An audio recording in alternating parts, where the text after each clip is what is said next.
between Israel and Lebanon has erupted into a fast-moving, high-risk confrontation driven this week by a string of drone attacks, cross-border strikes, and increasingly forceful military responses. What began as a series of aerial incursions and suspicious flyovers has turned into an all-out contest over new battlefield technology, contested territory, and civilian safety on both sides of the border.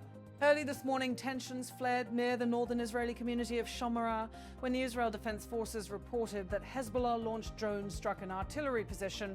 The military said the strike hit a cargo carrier, an M548, known in field terms as the Alpha, and that secondary explosions from ignited artillery rounds set off a significant fire. The IDF reported that 12 soldiers were wounded, including 2 listed in moderate condition. The incident, officials say, underscores a worrying shift in how non-state actors are deploying airborne weapons. Adding to that alarm is the suspected use of fiber-optic guided drones, systems that, according to military officials, cannot be disrupted by standard electronic jamming. Those fibers can carry guidance signals beyond the reach of conventional countermeasures, allowing an operator to steer a vehicle even through dense electronic defenses. Hezbollah, the Lebanese armed group and political movement, has claimed and been credited with deploying similar systems in recent weeks, and Israeli commanders described these platforms as increasingly precise and lethal.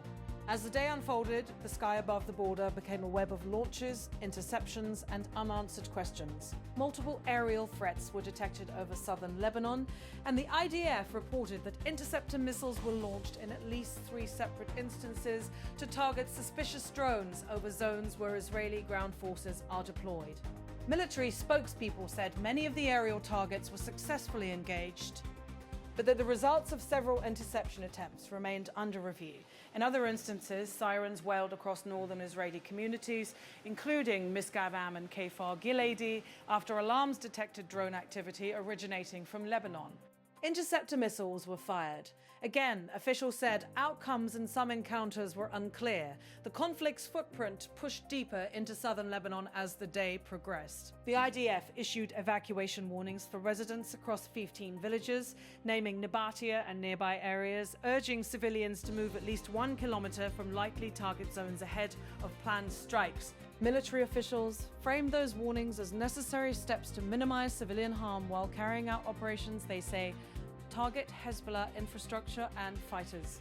Lebanon's government and local media, however, have warned that the escalation threatens broad civilian damage and carries a heavy human cost. Shortly after the evacuation notices the Israeli eye the conflict. Our force, alongside the IDF's 91st Galilee Division, said it conducted strikes on buildings the military identified as Hezbollah operational sites.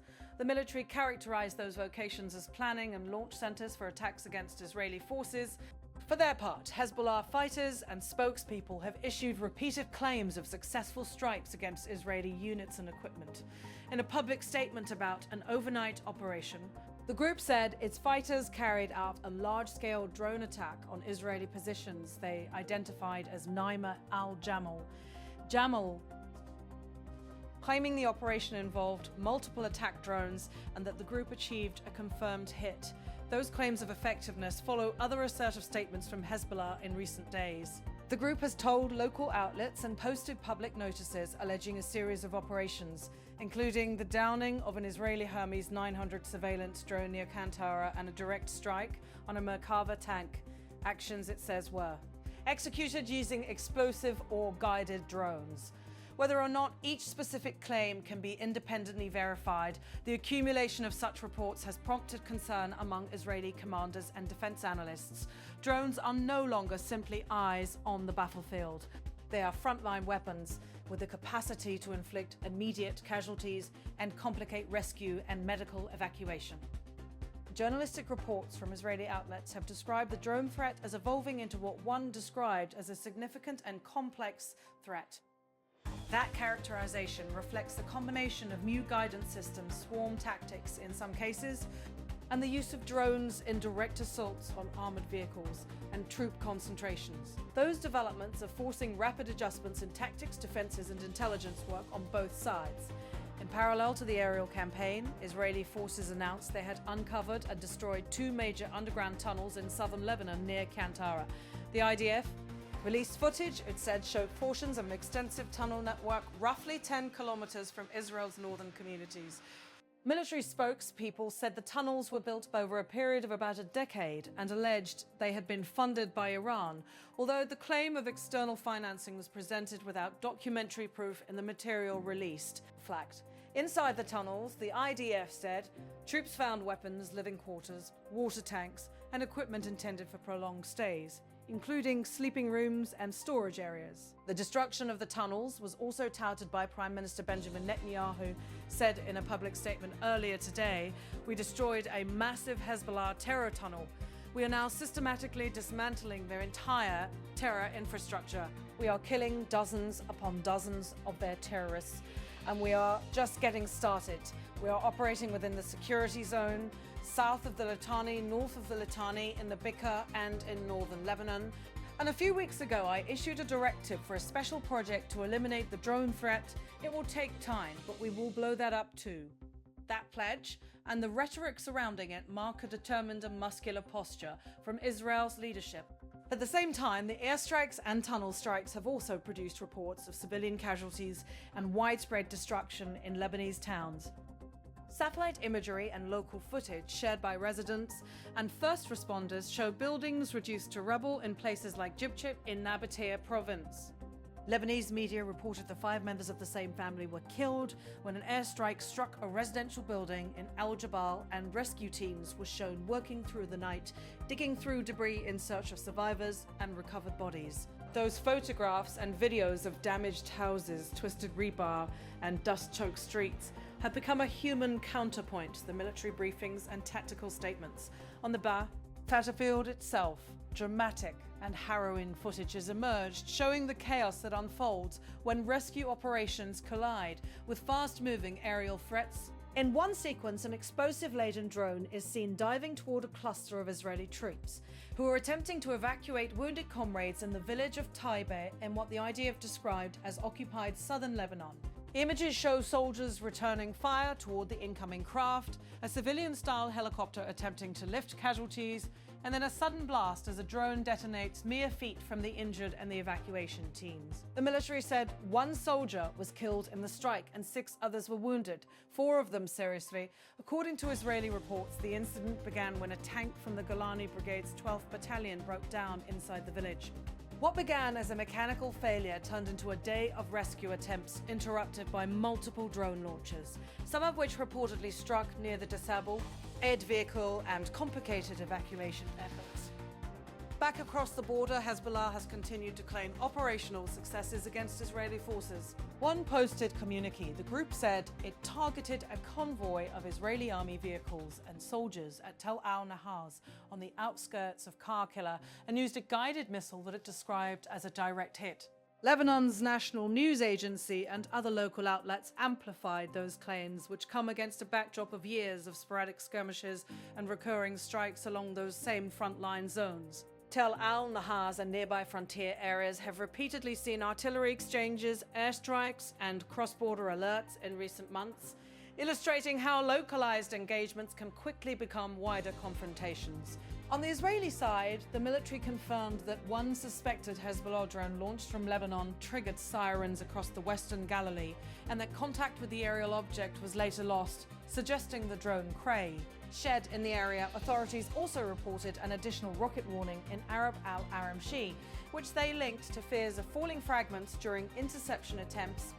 In several cases, additional drone sirens that sounded were later classified by the military as false alarms, a reminder of how tense, high-alert environments can generate conflicting signals and immediate fear. The IDF also reported special operations on the ground, seizing what it described as a weapons storage site inside a children's room in the Od Shit al-Qasai area.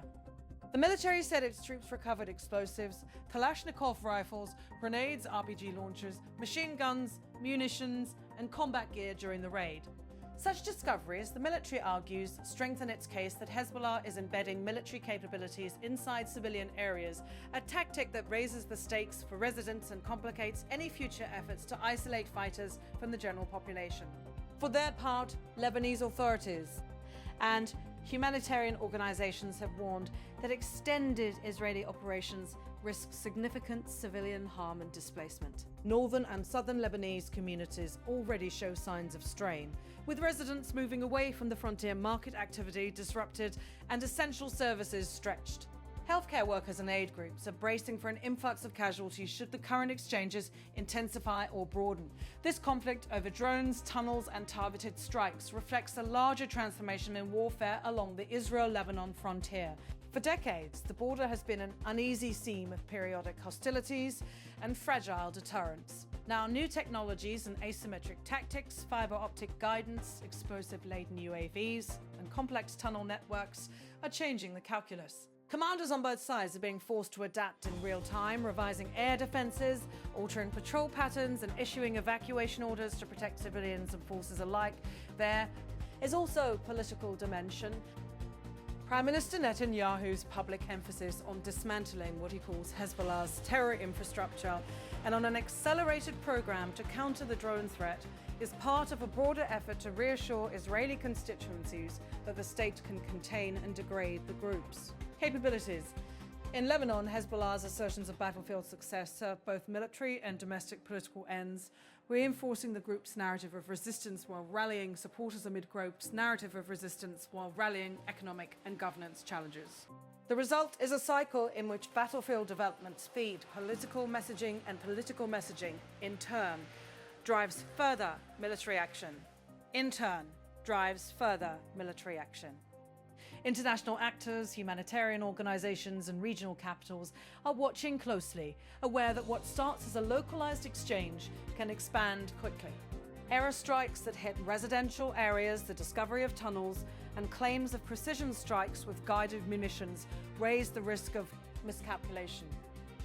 Neighbors and global powers that have previously acted as intermediaries or influence brokers could find themselves drawn back into shuttle diplomacy if civilian casualties mount or the fighting spreads beyond the frontier.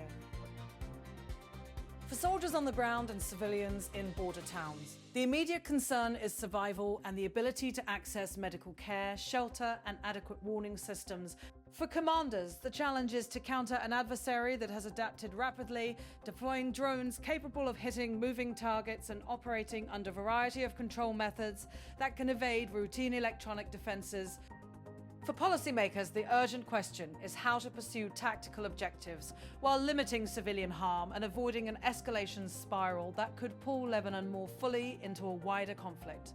As night fell along the renewed flashpoints, military activity continued to pulse across the border.